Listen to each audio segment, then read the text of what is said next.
Let's create these simple and fun watercolor pumpkins. I'll show you how to make one in the color that I choose, and then you can make your own in any color you want. This is a fun project because the pumpkins are completely whimsical. They're untraditional and still recognizable as a pumpkin. I'll show you what started this for me. I was playing around in my art journal and I created some, and I just went with the fun colors. Thought it was kind of unusual and cheery. So let me show you how I do one of these pumpkins. So let's create the drawing for this pumpkin and have fun with the stem. First thing I want to do is just create my center area here. You can make this any size, any width. It doesn't have to be symmetrical. It doesn't have to be a perfect oval. And then from each side, just using my pencil, I'm going to sketch out. They're not perfectly symmetrical. I like the front oval to be just a little lower than the ones on the side, but if you want them different, go ahead and change that up. Then I'm going to come here from the center and go out, and once again, I'm bringing my ending position up a little higher. And while that's not the completed pumpkin yet, I want to play with the stem. I like it when it does weird things. So I'll kind of just sketch out a stem that goes around, and now I can modify it. So I'll come here. Thickest part of the stem is at this base. And so this shape will look like this. And then it'll taper as it goes up. Come around, still tapering.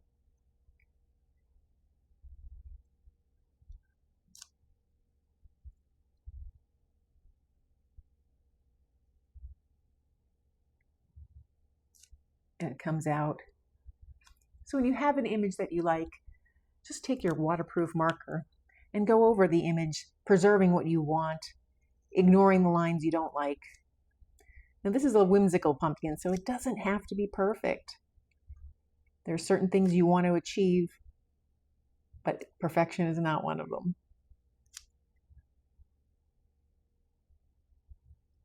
And when I have that done, I'll just add a few more on the back just to make it rounded. So now is a good time to just start erasing those pencil marks. So that's the simplest way to draw that pumpkin. So now to start painting it, I like to leave various colors and shades of the same color. So I'll start with water on my brush, all clean, and I'll just go over each section, trying to keep the water within each section, but if there's overlap, that's okay. And then I want to do the same thing with the stem. Now I'm going to choose one color. And I think I'm going to make a turquoise pumpkin. So I'll put some water on my palette and mix my turquoise.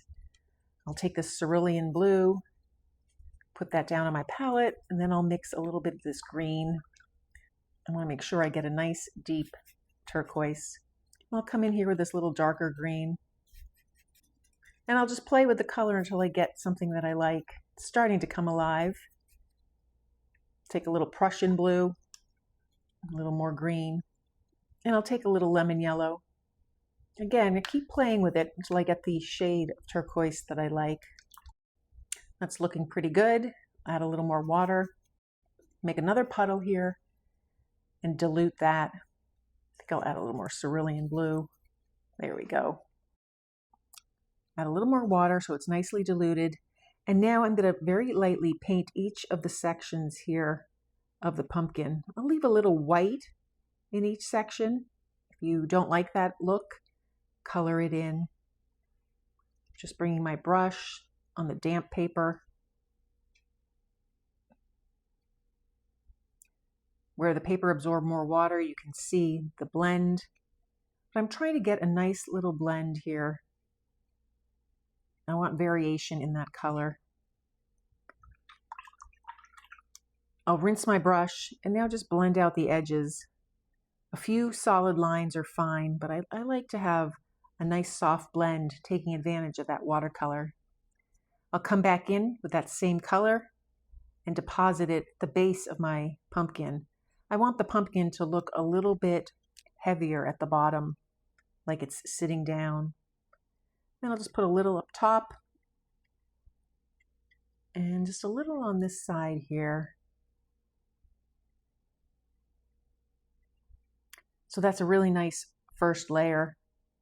I'll blend out these little drops. And now I want this layer to completely dry. Once that layer is dry, and you can see I have variations from very light turquoise to the white of the paper to little dark splotches. You can stop here if you want. I'm going to add another layer. You can add as many layers as you want. The key is to knowing when to let it dry in between layers. So I'm going to take a little more of this deeper color and mix it in with the color I already used just to get it a little darker. And I'll add a little more blue, a little more cerulean blue, I think. Yeah, there we go. And now I'm going to go over the areas I want darker. So on this main section, kind of want it at the bottom, moving up, and over here. And as you can see, I'm layering it so that I can see the previous layer. I like all that variation. I'm going to rinse my brush. Now just blend out some of those edges just slightly.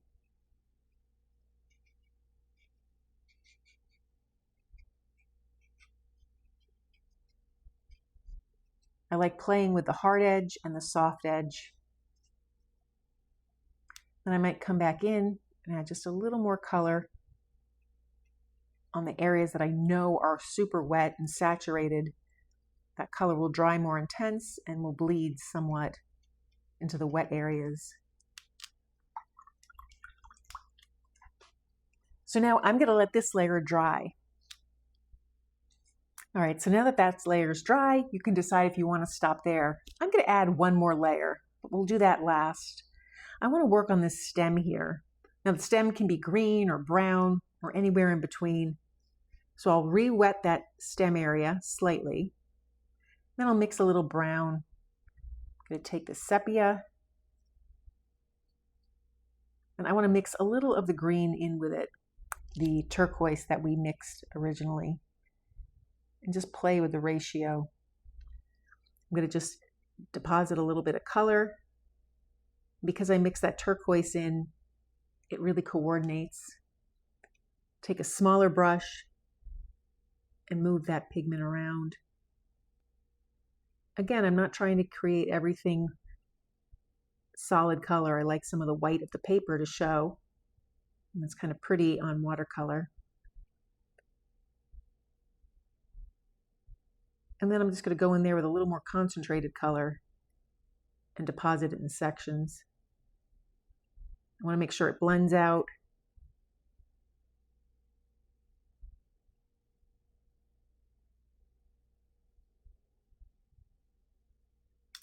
I'll rinse my brush, and then I'm going to take just a little bit of the turquoise that we mixed and just put it on the end, and it'll bleed right into that brown. If it's not moving enough, I can go in there with my brush and help it along.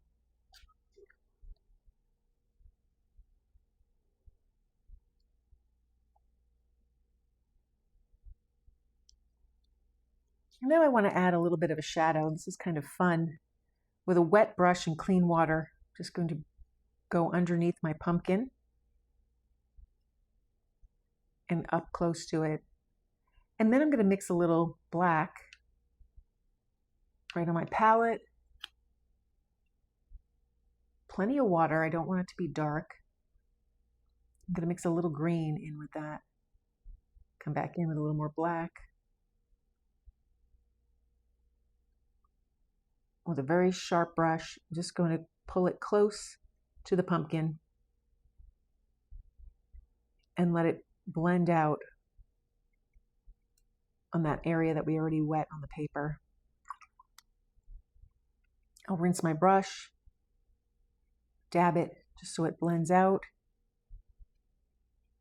Come back in with a little more black and just dab it closer to the pumpkin.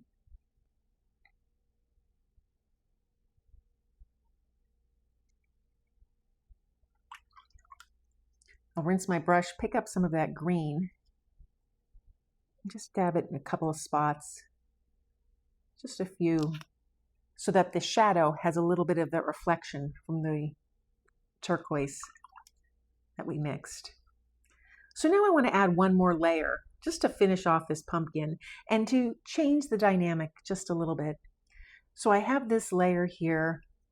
I want to mix it a little more of that color. So I'll take some of the original turquoise we mixed that was a little more green. I'll mix some more cerulean blue in with that just to get the color that I want. You don't want this color, that's fine. And now I'm just going to go over some of the areas again, creating yet another layer to make the deepest, darkest color really super saturated.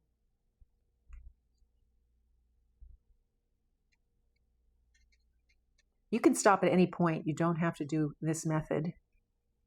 Just showing you some different techniques that you can use in your work. With a damp brush, just blend it out slightly. And then I want to come in here and pick up that dark color that we made for the shadow. Add just a little more of the original turquoise and dab it on those wet spots. That will change the dynamics of that pumpkin just a little bit. Might carry out a little further in some areas.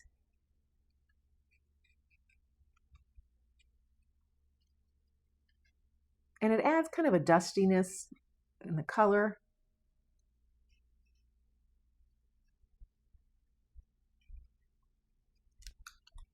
If any of these lines are too harsh, or I want to move the pigment a little, come in with a damp brush and do that.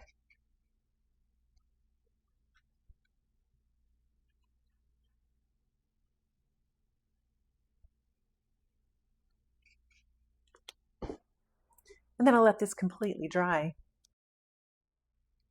So when it's dry, you have a nicely layered pumpkin in some really fun and cheery colors. I hope you enjoyed this video. If you did, please give it a thumbs up and be sure to subscribe. And thanks for joining me today.